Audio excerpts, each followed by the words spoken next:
gonna go limp or what's gonna happen? Someone can hold it for you, baby.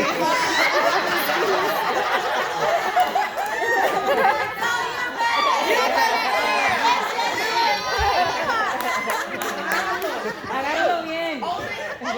Retírate.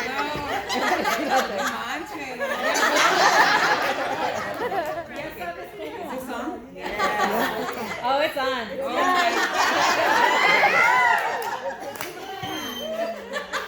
I warmed it up for you. Go. Okay. Shaking. A love letter to biblical Eve. Dear Eve. No, wait. Dear biblical Eve. No, mejor, querida Eva, la malentendida. I know this might sound weird coming from someone you've never met, but I love you. It's not a love ya, like a Beverly Hills sentiment where double-cheeked air kisses are involved. It's more a barrio-style love, like when you turn the corner on a scorching summer afternoon and you see the rainbow umbrella. You know what I mean, don't you? Eva la malentendida. The rainbow umbrella that can only mean that a fluffy girl's heart is going to be satisfied with raspados and elotes and burritos con limón y chile. I've actually loved you since I was a little girl. Do you remember when we first crossed paths? I was about 7 years old in the cold catechism classroom at Santa Barbara Church in Santana. Sister Mary taught us all about you. She said something about a garden and an apple, and then added that a serpent convinced you to take a bite after God told you not to? I found it so odd that a man would be telling you what to do, because in my house, my ama was the one who handed out orders. Cariño, en cachetadas. Not always in that order. I listened intently as she taught us to fear men and serpents, well, metaphorically and figuratively, but all along excusing the fact that Adam stood by your side without protecting you. Maybe when you write me back, you can give me the tea on Adam. Okay, Eva la malentendida. Let me get back to your love letter. It was in this classroom a few years later that Sister Mary began talking to us about menstrual cramps and fallopian tubes, making the eventual and obvious connection to childbirth. As if that alone wasn't enough to freak me out, she asked the classroom of faithful Catholic children, addressing only the girls.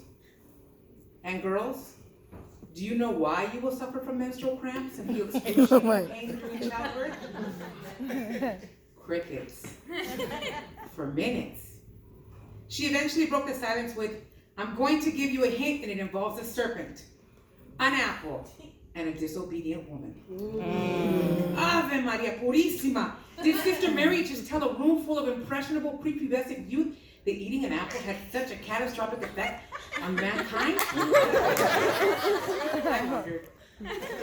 This is a part of your letter where I apologize to you, Eva la malentendida, for not only hating you, but for also hating every part of my body that signified my journey to becoming a mujercita. My breasts that would soon need to be controlled with the bra. My hips that would soon widen to test the elasticity of my polyester pants. And my monthly reminder that my body was ready and willing. Well, maybe not willing, but definitely able to create a new life. Pero no te preocupes, Eva la malentendida. I didn't hate you very long, because soon after that I had a conversation with my apa about why I kept my hair short and wore corduroy shorts and K-Swiss instead of skirts with flats. I told him what I learned in Sister Mary's catechism class and how the Bible said you were responsible for original sin. The next line he said changed everything for me. He simply shrugged his shoulders and offered, "Who's no, mija? Si no está aquí Eva para defenderse."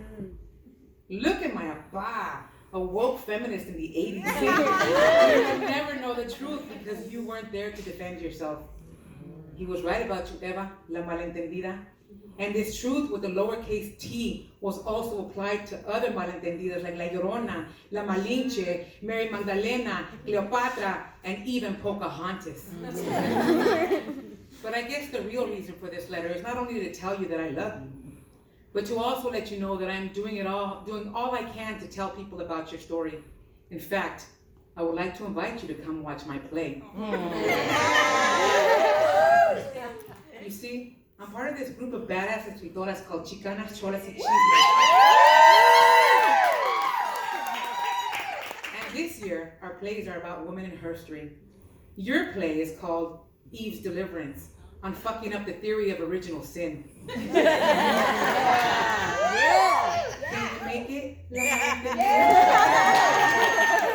Our opening night is Friday, February 28th, and I will make sure a ticket is held in your name.